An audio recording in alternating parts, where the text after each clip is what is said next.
అందరికీ నమస్కారం. మీ పేరు? నా పేరు డాక్టర్ సయ్యద్ బాబు షేక్. గత 22 సంవత్సరాలుగా నేను ప్రాక్టీస్ చేస్తున్నాను. ఈరోజు ఇక్కడికి రావడానికి ముఖ్య ఉద్దేశం, జగన్మోహన్ రెడ్డి గారు అంటే పేదవాళ్ళ గుండె చప్పుడు.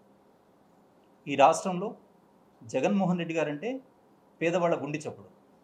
ఈ రాష్ట్రంలో మధ్యతరగతి వాళ్ళు, బిలో మధ్యతరగతి వాళ్ళు, పేదవాళ్ళు సురక్షితంగా, సంతోషంగా ఈ రాష్ట్రంలో ఉన్నారంటే దానికి కారణం జగన్మోహన్ రెడ్డి గారి పాలన.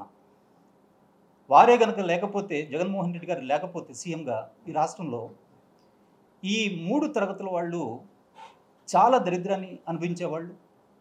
అంతేకాకుండా ఈ మైనార్టీలు, బీసీలు, ఎస్సీలు, ఎస్టీలు, ఈబీసీలు చాలా వివక్షకి గురయ్యేవాళ్ళు ఈ రాష్ట్రంలో.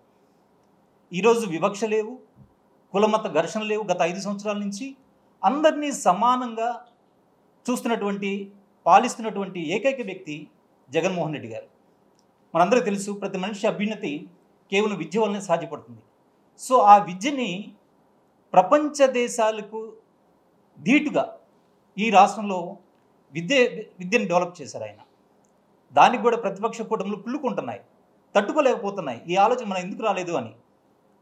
అలాగే వైద్య రంగంలో విలేజ్ క్లినిక్లు కొత్తగా, ఫ్యామిలీ డాక్టర్ అంటే నీ ఇంటి వద్దకు సుమారు 100 పైన పౌర సేవలు నీ ఇంటి ముందుకు వచ్చి చేస్తున్నాయి.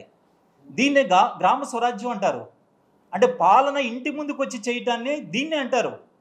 మీకు కావాల్సిన ఏ ఆఫీస్కి వెళ్ళే పని లేకుండా, ఏ పనికి మీ ఇంటి గుమ్మం ముందుకి డైరెక్ట్గా వాలంటీర్ వచ్చి మీరు అప్లై చేసిన ప్రతి కాగితాన్ని గవర్నమెంట్కి ఫార్వర్డ్ చేసి ఆ ప్రాసెస్ అంతా కంప్లీట్ చేసి మళ్ళీ సర్టిఫికేట్ తెచ్చి మీకు ఇవ్వటం. ఇలాంటి సేవలు ఈ దేశంలో ఏ రాష్ట్రంలోనూ లేవు. ఒక్క జగన్మోహన్ రెడ్డి గారు మాత్రమే సాధ్యపడింది ఈ దేశంలో.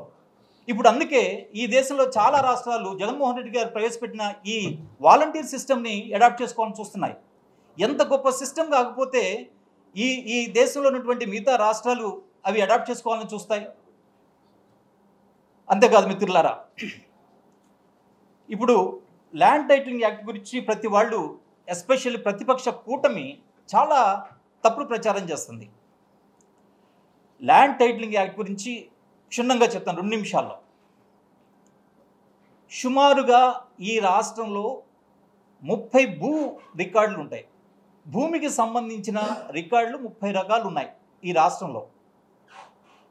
అది 1B కావచ్చు, అడంగల్ కావచ్చు, ఆర్ఎస్ఆర్ కావచ్చు, లేదా ఎంఆర్ఓ ఆఫీస్లో ఉన్నాయి రికార్డులు, లేదా పంచాయతీలో ఉండని, విలేజ్లో ఉండని, మున్సిపల్ కార్పొరేషన్లో ఉన్నాయి, మున్సిపాలిటీలో ఉన్నాయి. అలాగే సర్వే రికార్డ్స్ కలెక్టర్ ఆఫీస్లో ఉంటాయి, ప్లస్ మున్సిపల్ కార్పొరేషన్లో ఉంటాయి. ఇలా 30 రకాల రికార్డులో ఉన్నటువంటి భూమి యొక్క వివరాలన్నీ కూడా క్రోడీకరించి ఒక యాక్ట్ రూపంలో ఈ రాష్ట్రంలో తీసుకురావడానికి చేస్తున్న ప్రయత్నమే ఏపీ ల్యాండ్ టైటిలింగ్ యాక్ట్ యొక్క ముఖ్య ఉద్దేశం. అంటే ఇప్పుడు ఆల్రెడీ సమగ్ర భూ సర్వే జరుగుతుంది. రాష్ట్ర ప్రభుత్వం గత 2 సంవత్సరాల నుంచి సమగ్ర భూ సర్వే చేస్తుంది. దీనివల్ల ఈ భూ సర్వేలో ఏమైనా అవకతవకలు ఉంటే ఆ అవకతవకలన్నీ కూడా క్లియర్ చేస్తుంది గవర్నమెంటే. ల్యాండ్ ఎంత ఉంది, పొజిషన్లో ఎంత ఉన్నావు, నీ డాక్యుమెంట్స్ ఎంత ఉన్నాయి, గవర్నమెంట్ రికార్డ్స్లో నీ పేరు మ్యూటేట్ అయిందా లేదా, అయితే ఎంత భూమికి అయి ఉంది, ఇవన్నీ క్లియర్ చేసి ఇస్తుంది. ఈ సమగ్ర భూ సర్వే కనుక కంప్లీట్ కాకుండా ల్యాండ్ టైటిలింగ్ యాక్ట్ని ఇంప్లిమెంట్ చేయడం కుదరదు. అదే సీఎం గారు చెప్పారు మొన్న మీటింగ్లో, మన ఇంటర్వ్యూలో. కానీ ఈ ప్రతిపక్షాలు పేపర్ రూపంలో, మీడియా రూపంలో, వాట్సాప్ రూపంలో, సోషల్ మీడియాలో భ్రష్టు పట్టిస్తున్నారు. అబద్ధాన్ని నిజంగా క్రియేట్ చేయాలని ప్రయత్నిస్తున్నారు. దీనికి గాను ఎలక్షన్ కమిషన్ ఒక కంప్లైంట్ ఇస్తే సిబిసిఐడి ఒక క్రైమ్ రిజిస్టర్ చేసింది 2 మీద. అది వాళ్ళకి నోటీస్ కూడా సర్వ్ చేయడం జరిగింది ప్రతిపక్షాల వాళ్ళకి. సో ఇవన్నీ ఎందుకు ప్రజలు తెలుసుకోలేకపోతున్నారు? సో ఒక నిజాన్ని అబద్ధం చేయడానికి ప్రయత్నించినా, అబద్ధాన్ని నిజం చేయడానికి ప్రయత్నించినా అది ఖచ్చితంగా తప్పే అవుతుంది. సో ఇటువంటి దుష్ప్రచారాన్ని తిప్పికొట్టండి. ఈ ల్యాండ్ టైటిలింగ్ యాక్ట్ కనుక ఒక్కసారి వస్తే, అంటే మీకు ఇచ్చే పట్టాదారు పాస్ పుస్తకంలో 2 రకాలు ఉంటాయి. అందులో ఒక పాస్ పుస్తకం మీకు ల్యాండ్ టైటిలింగ్ యాక్ట్ కింద ఇస్తారు. మీకు ఎటువంటి డిస్ప్యూట్ ఉండదు.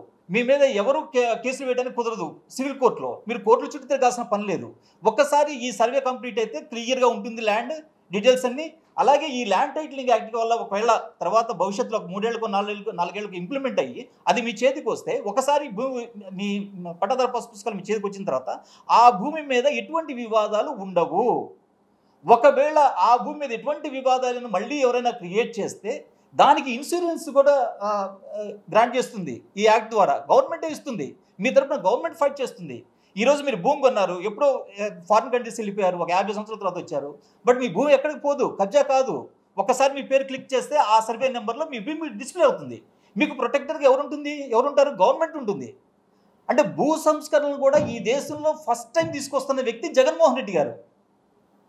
ఇప్పుడు భూ వివాదాలు కింద కోర్టు నుంచి జూనియర్ సివిల్ జడ్జి కోర్టు నుంచి senior civil judge, district court, high court, supreme court ఇవన్నీ దాటుకొని రావాలంటే కనీసం 30 సంవత్సరాలు పడుతుంది ఒక వివాదం క్లియర్ అవ్వడం కోసం. కానీ అసలు వివాదమే లేకుండా చేస్తున్నాడు ఈయన జగన్మోహన్ రెడ్డి గారు. వివాదమే లేకుండా చేస్తున్నారు. నీ భూమిని ఎంత భూమి అయితే ఉందో ఆంధ్రప్రదేశ్లో, అంటే అటవీ శాఖ భూమి కావచ్చు, వక్ఫ్ ల్యాండ్ కావచ్చు, ఎండోమెంట్ ల్యాండ్ కావచ్చు, ఎస్ఎండ్ ల్యాండ్ కావచ్చు, పోరంబక్ కావచ్చు, గ్రామ కంఠాని కావచ్చు, ఇవన్నీ డీటెయిల్స్ అన్నీ కూడా క్రోడీకరించి ఒక చట్టాన్ని తీసుకొస్తున్నారు. దయచేసి గమనించండి. ఇంకా అది డీవియేట్ కాదు. భూమి పెరగదు, భూమి తగ్గదు. సో ఇంత క్లియర్గా ఒక రాష్ట్ర ప్రభుత్వం భూ సంస్కరణలు చేస్తూ ఒక మనిషి యొక్క సగటు మనిషి యొక్క ఆస్తుల్ని కాపాడడానికి ప్రయత్నిస్తుంది. ఇది వ్యవసాయ భూమే కాదు, వ్యవసాయేతర భూములు కూడా పనికొస్తుంది. సపోజ్ ఒక కామన్ మ్యాన్ నేనే ఉన్నాను, ఒక 10 సంవత్సరాలు కష్టపడ్డాను, ఒక 4 లక్షలు సంపాదించుకున్నాను, ఒక ఎకరం భూమి కొన్నాను. కొనంగానే ఎవరో వచ్చి అది దావా వేశారు కోర్టులో. అది జూనియర్ సివిల్ జడ్జి కోర్టు నుంచి అది సుప్రీంకోర్టు దాకా వెళ్ళడానికి అది కంప్లీట్ చేసేది నేను బ్రతుకుంటానా? 90 దేశాల్లో అసలు భూమికి సంబంధించిన వివాదాలే కోర్టులో లేవు. బికాస్ వాళ్ళు టైటిలింగ్ యాక్ట్ని ఇంప్లిమెంట్ చేసుకున్నారు. అదే వెరీ ఫస్ట్ టైం ఇండియాలో అడాప్ట్ చేసుకోవడం జరుగుతుంది. Of course this is the proposal of నీతి ఆయోగ్. వాళ్ళు క్లియర్గా మొన్న కూడా మీడియా ద్వారా తెలియజేశారు, ఈ ప్రపోజల్ మాదే, స్టేట్ గవర్నమెంట్ది కాదు అని. కానీ తప్పుడు ప్రచారాలు మాత్రం బాగా చేస్తున్నారు, కేవలం ఎలక్షన్లో లబ్ధి పొందడం కోసం. మిత్రులారా, ఆల్రెడీ కేసు పెట్టినప్పటికీ ప్రతిరోజు వాళ్ళు పేపర్ రూపంలో, మీడియా రూపంలో చేసిన దుష్ప్రచారాన్ని మీరు రికార్డ్ చేసి విజిల్ ద్వారా ప్రతి ఒక్క వ్యక్తి కూడా వాళ్ళ మీద కంప్లైంట్ ఇవ్వాల్సిందిగా కోరుకుంటున్నాను. ఈ విధంగా జగన్మోహన్ రెడ్డి గారిని తప్పుడు దీనిలో తీసుకెళ్లాలని, తప్పుడు ప్రచారం చేసి ఆయన డిఫేమ్ చేయాలని ప్రయత్నిస్తున్నారు. మిత్రులారా, జగన్మోహన్ రెడ్డి గారు ఈ రాష్ట్ర ప్రభుత్వానికి, ఈ రాష్ట్ర ప్రజలకి ఒక దేవుడు లాంటి వాడు. అన్ని రంగాల్లోనూ అభివృద్ధి చేశాడు, సంక్షేమ పథకాలు ఇచ్చాడు. రాబోయే ఎలక్షన్స్లో అందరూ, స్టూడెంట్స్ కాడి నుంచి వయోవృద్ధుల వరకు అందరూ కూడా మీరు తరలి వచ్చి మే 13వ తారీఖున మీరు జగన్మోహన్ రెడ్డి గారికి ఇచ్చే రుణం ఓటు రూపంలో తీర్చుకోవాలని కోరుకుంటూ సెలవు తీసుకున్నాను.